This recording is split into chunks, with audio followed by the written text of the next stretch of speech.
All right, so somebody like Roosevelt, who's considered the first trust buster, is really going to be targeting the most unfair practices.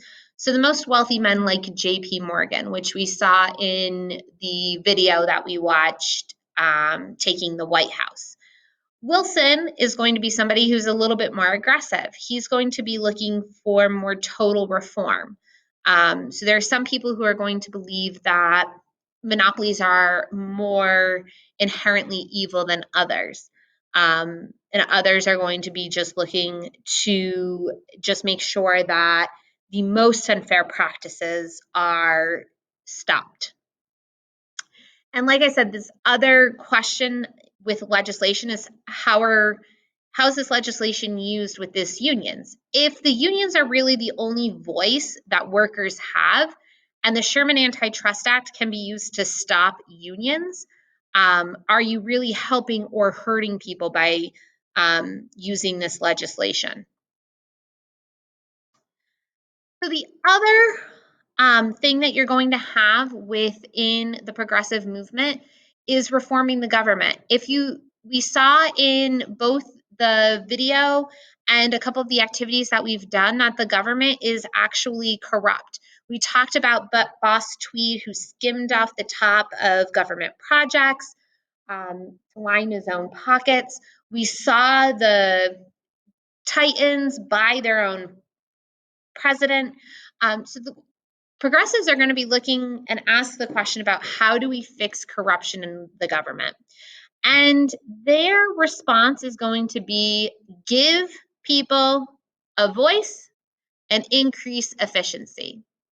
So the democratic reforms that they're going to give people are going to start with the direct primary.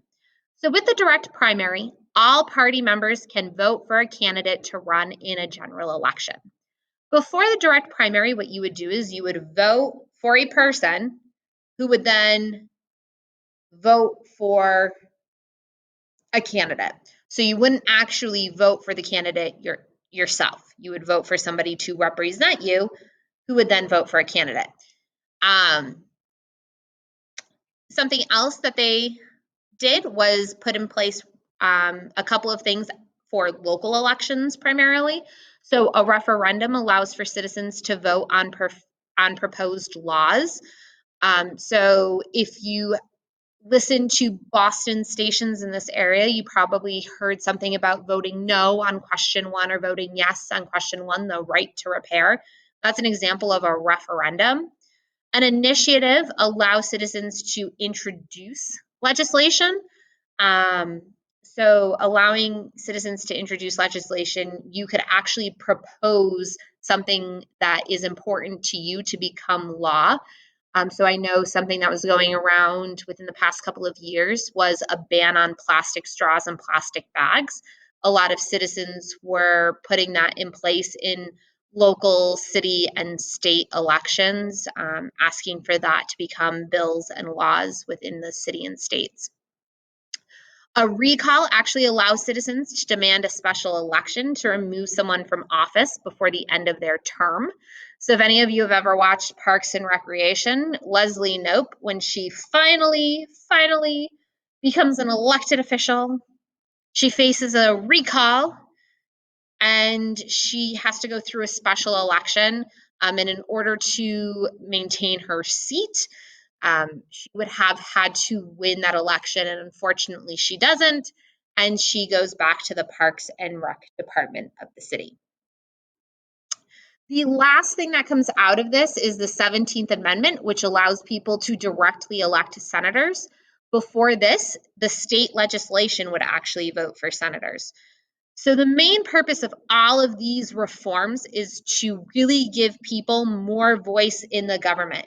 If the general population has more voice, we are going to reduce political corruption. That is the thought. The other goal with political corruption is to increase efficiency. So one way they do this is through the commissioner system. And the idea here is that if you have a city government, you're going to divide them into different departments that the mayor doesn't hire. And those departments are then in charge of different city projects and public works.